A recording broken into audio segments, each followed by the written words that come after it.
last week. We dropped her off at school, close to school. She wanted to walk the rest of the way. But in that same interview, then said, I was the one who took her to school in the morning. That was my partner. I got nightmares in my head, I fear thoughts build up until I can't hear. That my mind fills up into a creature, and it haunts me somewhere much deeper.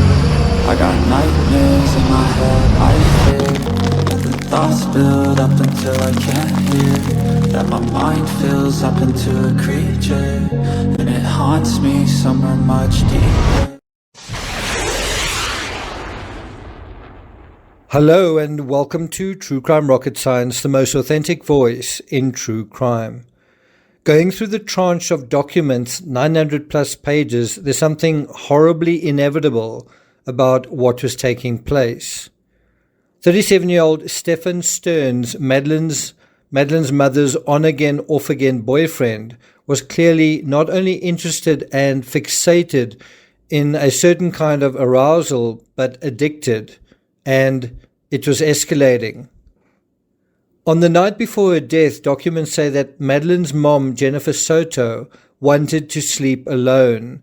This was a big thing that basically, in a sense, triggered the death of her daughter, opened the door, basically facilitated access to her daughter and allowed her killer extended access to her. And so she sent her daughter to bed with the man that is now accused of killing her. The most shocking aspect of it all, Stearns likely killed Madeline in the house while her mother was sleeping next door. How and why could he do something so brazen? How could he imagine he could get away with it? Well, for a few terrible reasons. Before we get to that, if you haven't subscribed to the channel, please do. If you find this analysis worthwhile, please like, share, leave a comment. You can also hit the thanks button and let's get started. What are those terrible reasons? Well, there are at least four. Number one, he'd had access to the child for some time, around 3 years, since Madeline was just 8 years old. Number two, over this period, he'd crossed certain lines, which I'm not going to be explicit about, but he'd crossed those lines further and further, doing so using bargaining, including basically saying, you can't use your phone unless this, right? And I guess he was initially doing it with the 11-year-old's consent. Number three, in the same way that he was indulging one fantasy, the fantasy of committing a crime and getting away with it is precisely the same kind of wishful, magical thinking. That's his speciality, wishful thinking. Number four, eventually the combination of the temptation, the opportunity, and his growing impulsivity, something we've been covering in our deep dives on Rex Heuermann, same kind of thing. His growing impulsivity meant that he allowed himself to take full advantage, allegedly, and then killed the child to cover up what he'd done, allegedly. Of course, the number one reason Stearns felt he could get away with his despicable crimes, allegedly, was A, because he'd been getting away with them for some time, but also, and this is really what I want to talk about here, because of B, because Jennifer was in denial. And those aren't my words, those are the words from the police report. It also didn't help that C, for whatever reason, poor little Madeline wasn't communicating about what was happening to her, or if she was, her mother wasn't listening. Even if she wasn't, you would imagine an attentive mother would have noticed something with her daughter, noticed injuries, noticed that she seemed anxious, noticed that she wasn't happy or lighthearted. Now, unlike other creators, I'm not going to turn the contents of this case, the shock value, and there is a lot, into entertainment for clicks. Nor are we going to spend much time dealing with the type of behavior Stearns was engaging in, or even the specifics. It's clear what he was doing. It's clear that it was chronic. And I don't think there's even much doubt that he's the perpetrator. I don't think one needs to really go to town making the case of his guilt. Instead, and what's of concern to me is the mother. Even when the police confronted Jennifer, she refused to believe that Stefan could have been guilty. And then even after showing her graphic images from Stefan's phone, she still remained unconvinced. Stefan Stearns claimed at the time that he dropped Madeline off near her middle school around 8:30 the next morning. And I do think it was quite clever and quite mischievous to say, I didn't actually drop her off at the school, I sort of dropped her off nearby, because you can imagine that there were cameras at the school and there would have been witnesses. Well, why didn't anyone see you drop her off, right? But investigators maintain that by 7:30 a.m., the girl was already dead in the passenger seat of the car. And an excerpt from the report reads, "The female was slumped over to the left, which is an abnormal position." And so based on this CCTV footage that they had of the vehicle and had of basically her, Madeline, no longer alive in the vehicle, they very quickly were able to assess what was going on. And so obviously he didn't drop her off. She wasn't alive to be dropped off. Now, to make matters worse, Madeline's mother lied to law enforcement. I suppose one could say perhaps she misunderstood or didn't remember correctly, but I'm not sure if it's incorrect to say that she did lie. I'm not sure if wouldn't she have felt that she had to lie? Didn't someone ask her to lie? And there are possible reasons why she may have felt that she needed to lie. One may have been to cover for her own neglect. She may have been aware that what she'd been doing at home wasn't acceptable and that she could be in trouble. Or it was to protect Stefan, and maybe even both. In any event, right after Stearns and Jennifer, and of course they'd been in a relationship, right after they reported Madeline missing on February 26th, authorities say that Madeline then told them that she'd seen her daughter that morning before she left for school. And you can imagine that already sends the police in the wrong direction. In other words, in the direction of who out there could have done something. Who perhaps at the school in that scenario could have done something or seen something. Of course, new evidence released by prosecutors show that by the next day, one day later, Jennifer had already changed her story. According to the documents, Jennifer told law enforcement that she actually didn't even see Madeline that morning, only the night before. Now, it could be that Jennifer misspoke, that she didn't really think about the details, she didn't think them through. But one would imagine anyone, especially a mother, would be absolutely certain of the last time she saw her own child. Now, she might say she was really tired, she can't really remember, right? But I think it's difficult to believe that she made an innocent mistake in these circumstances. And if it's not an innocent mistake, then isn't there some guilty knowledge?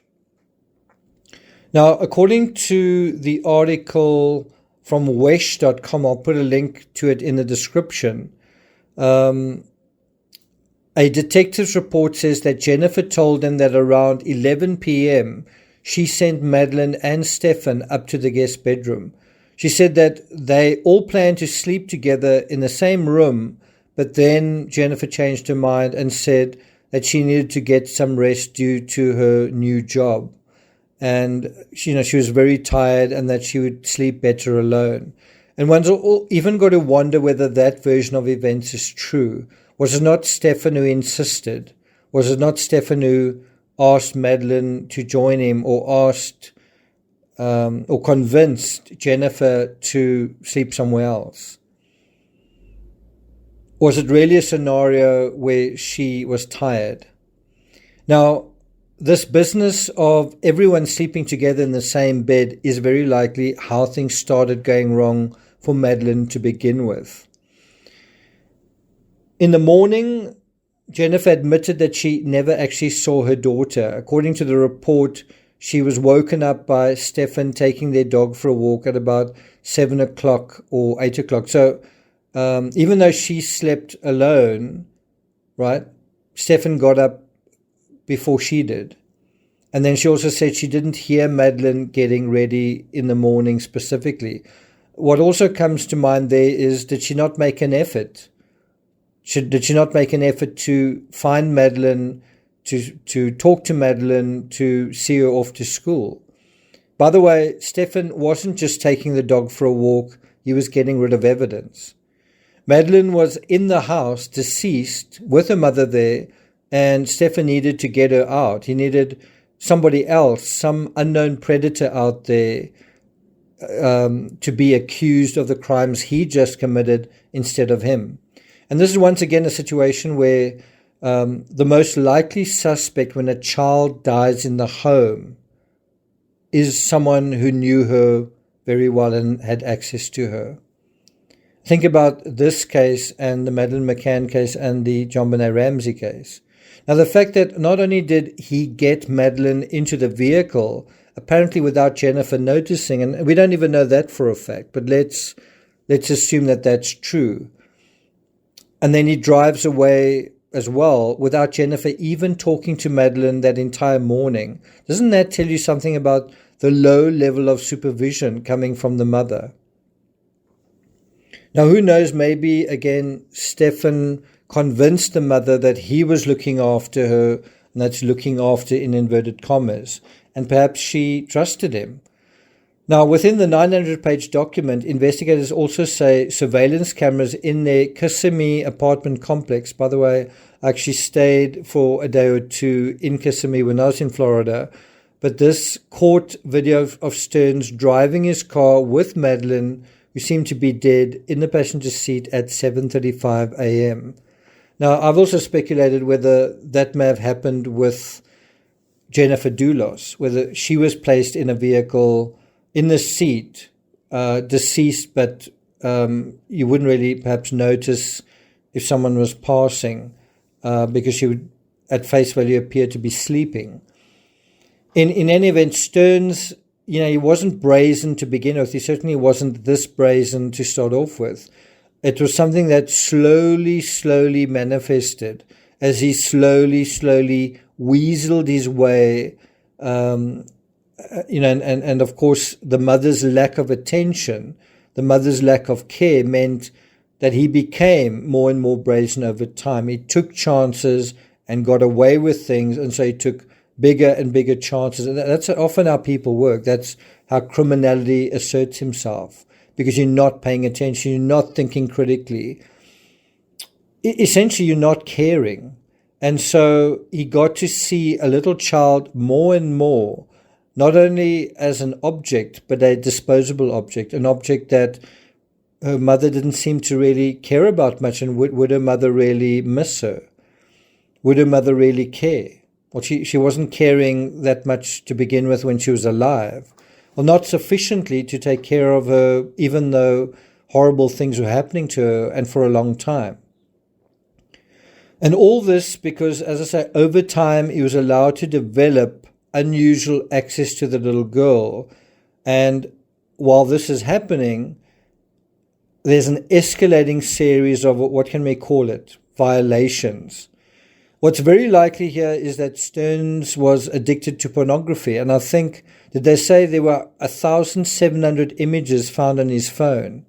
And I think he ultimately felt comfortable enough, just like the Long Island serial killer, to cross the line from fantasy to reality. He's preoccupied with fantasies.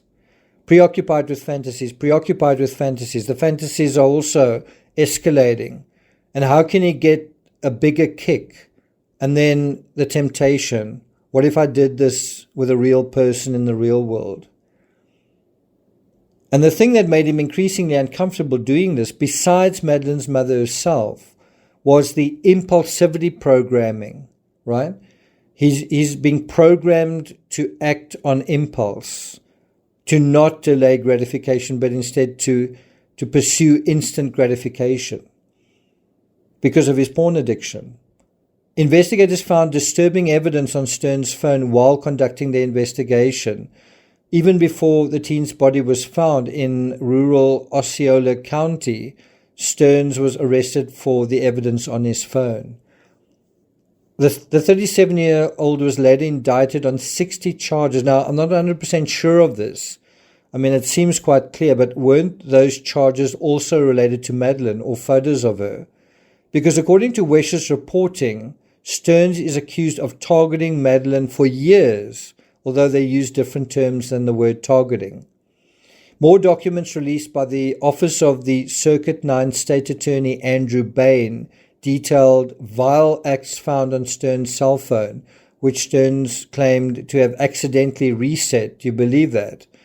On the day that the teen went missing. So, you kind of get a sense that they explain away things by admitting things, by telling a story that is somewhat true. So I did reset my phone, but I did it accidentally. And in other words, it's a half-truth meant to distract you from a more serious truth. And one wonders whether, if he was doing it, did Jennifer do the same thing? And so the question comes back, isn't Jennifer culpable herself? Shouldn't she be charged? If so, why hasn't she? Well, I'm wondering whether law enforcement are hoping to have her turn state's witness. And I mean, she would be she would be the star witness in a potential case against him. And she might be convinced to cooperate in trying to get a conviction here in exchange for immunity.